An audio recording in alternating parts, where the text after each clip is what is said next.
Moja kwa moja naungana naye Danstan Kulwa kwa ajili ya kujadili swala hili. Danstan, tuanze kutengeneza msingi kabisa.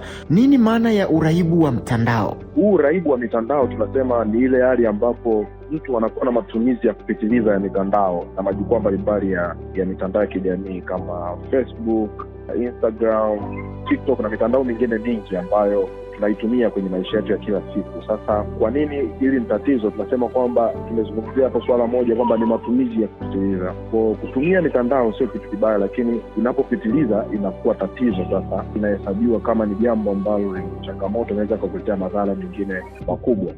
Na labda ni zipi dalili za mtu ambaye ametumbukia kwenye dimbwi la uraibu wa mtandao?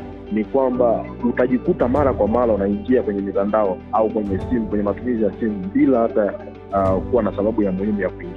Sasa ni zipi sababu za uraibu wa mtandao? Sababu ya kwanza ni hitaji la kuhusiana na watu wengine. Nafikiri hicho ni kitu cha muhimu, kwa sababu tunatumia mitandao ya kijamii kwa ajili ya kuhusiana, kuwasiliana na wapendwa wetu na watu ambao wanatuzunguka. Kwa hiyo ni hitaji la kwanza kabisa ambalo linawasababisha watu watumie mitandao. Jambo lingine, kuna watu ambao wanatumia mitandao kwa ajili ya kutafuta thamani binafsi, kuthaminiwa. Kwa mfano, wengine kupitia mambo ya like, zile comments, watu wakiwatolea comments, wakiwafuatilia kwenye mitandao yao, ni kuna namna fulani inatengeneza kwa kujiamini kwamba wanajithamini, wanathaminiwa, inaongeza thamani kwao kwa namna hiyo. Lakini sababu nyingine, watu pia wanatumia hii mitandao, muda mwingine tunakimbia tu matatizo ya maisha ya kila siku. Unakuta mtu mwingine labda ana stress, ana msongo wa mawazo, anaingilia kwenye mitandao ya kijamii kama ni sehemu mojawapo ya kuweza kupunguza kile ambacho kinaendelea kwenye maisha yake. Kwa wengine, kutokana na upweke, kutokana na kuwa na huzuni, wanajikuta wameingia kwenye matumizi ya mitandao kama sehemu ya kupumzika. Lakini pia kuna jambo moja la kisaikolojia linaitwa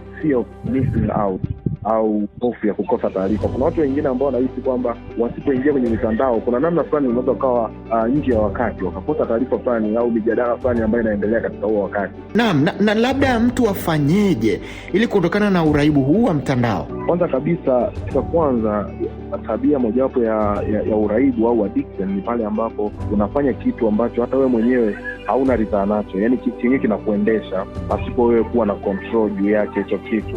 Sasa mtu kama huyo, kitu cha kwanza kabisa ni lazima atambue kwamba yuko kwenye changamoto, kwa sababu asilimia kubwa tunachukulia kama ni mfumo wa maisha. Lakini ukishatambua kwamba hii ni changamoto na inahitaji nipate tiba fulani, inahitaji nipate solution fulani, itakupeleka kwenye point ya kuanza kupitia ya mbinu mbalimbali za kuweza kuepuka hii changamoto. Kitu cha kwanza, hakikisha kwamba umegundua kwamba hili ni tatizo na unaanza kulishughulikia au kutafuta suluhisho lake.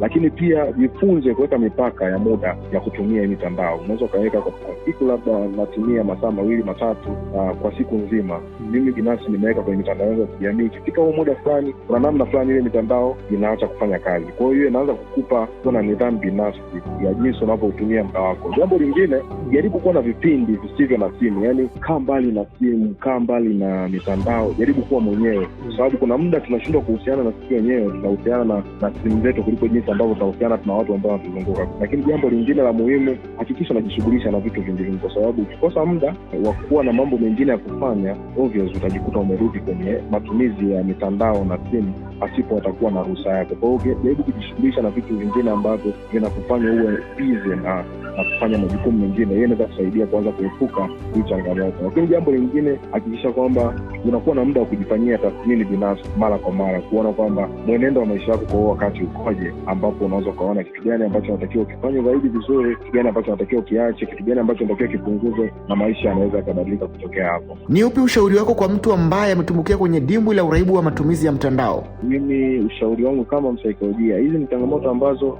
muda mwingine tunafichukulia ni vitu vya kawaida, kwa sababu ni changamoto ambazo ni ngumu sana kuona kwamba hili ni tatizo. Unajua, tunaona kama ni mfumo wa maisha. Kwa sasa mimi najaribu kutengenezea ufahamu kwamba matumizi ya mitandao sio kitu kibaya, lakini inakubadilika kuwa changamoto pale ambapo utakosa namna nzuri ya kuweza kudhibiti matumizi yako ya mitandao na kuona namna gani ambapo unaweza kutumia kwenye kuleta uzalishaji zaidi, kwa sababu mitandao hiyo unaweza kuitumia vizuri ikaleta matokeo, lakini mitandao hiyo unaweza kuitumia ikakuletea changamoto na ikaharibu maisha yako kwa ujumla. Mwisho kabisa kabisa, mtu akitaka maelezo au usaidizi zaidi akutafute kwa njia gani hasa? Unaweza ukanifuatilia kwa mitandao yangu ya kijamii, jina langu Danstan Kulwa. Utaingia Instagram, napatikana kwa jina la Danstan Kulwa, na Facebook pia. Lakini pia unaweza ukanitafuta kwa mawasiliano binafsi na kupitia namba 0627335485, na hapo tunaweza tukawa na muda mzuri wa kuweza kusaidiana namna gani bora ya kuweza kutatua changamoto. Danstan Kulwa, shukrani sana kwa kujumuika nasi asubuhi ya leo. Asante sana.